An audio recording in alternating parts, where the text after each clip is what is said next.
আমার মাকে দেখো কতটাই না আনন্দ, ফটাফট করে মাকে নিয়ে বাজারে বেরিয়ে পড়লাম, কারণ পুজোর সমস্ত কিছু বাজার করতে হবে। মা তো মলে ঢুকেই ফটাফট করে সব ঠাকুরের জিনিসপত্র নেওয়ার জন্য এক্সপার্ট একদম। একটার পর একটা জিনিস, ভালো জিনিস বেছে নিয়ে ঠাকুরের জন্য, যেহেতু বললাম ঠিক আছে তোমার যেটা ইচ্ছা তুমি সেটাই নাও।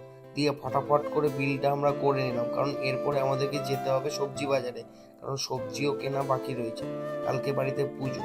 এবার আমি মাকে বললাম ফটাফট করে নিয়ে নাও, এগুলো ঠাকুরের ভোগের জন্য সবকিছু কাজে লাগবে। মা ওখানে বেশ বেছে বেছে বাজার করছিল, আমি কাকা কি একটা জিজ্ঞাসা করতে না করতে বললাম আমি চললাম মাংস আনতে, কালকে নিরামিষ, আমাকে তো মাংস খেতেই হবে। মা তো আমার উপর রেগে ফায়ার, বললো তোর একটা দিনও একটু সহ্য হয় না? আমি বললাম না মা, আমাকে আজকে একটু খেতে দাও।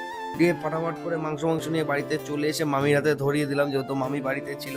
বললাম আজকে তোমাকেই রান্না করতে হবে। মামি বললো তুই এখান থেকে শর্ট দেখ, আমি ফটাফট করে রান্নাটা করে দিচ্ছি। বললাম আজকে তো রান্না তোমাকেই করতে হবে, কারণ আজকে আমিষে কেউ হাত দেবে না, যেহেতু বাড়িতে কালকে পুজো। তো ওরা দুজন মিলে রান্না বাড়ি করে ফটাফট করে, এবার যেহেতু ওদের বাড়ি যেতে হবে, রাত হয়ে যাচ্ছে, ঠিক আছে। দিয়ে ওরা বললো যে না না, ব্যাগটা ছিঁড়ে যাচ্ছে, ব্যাগের মধ্যে খাবার আছে, রাস্তায় যদি পড়ে যায় তাহলে খাবো কি। বাবা দেখে বলছে না না ছিঁড়বে না, আমি সবকিছু দেখেই ঠিক করেই রেখেছি। আমি বললো না না, ব্যাগটা ছিঁড়ে যাবে। তো যথারীতি ব্যাগটা পাল্টে দিলাম। ওদিক দিয়ে দিদিও দেখছি বাড়ি যাওয়ার জন্য পুরো রেডি।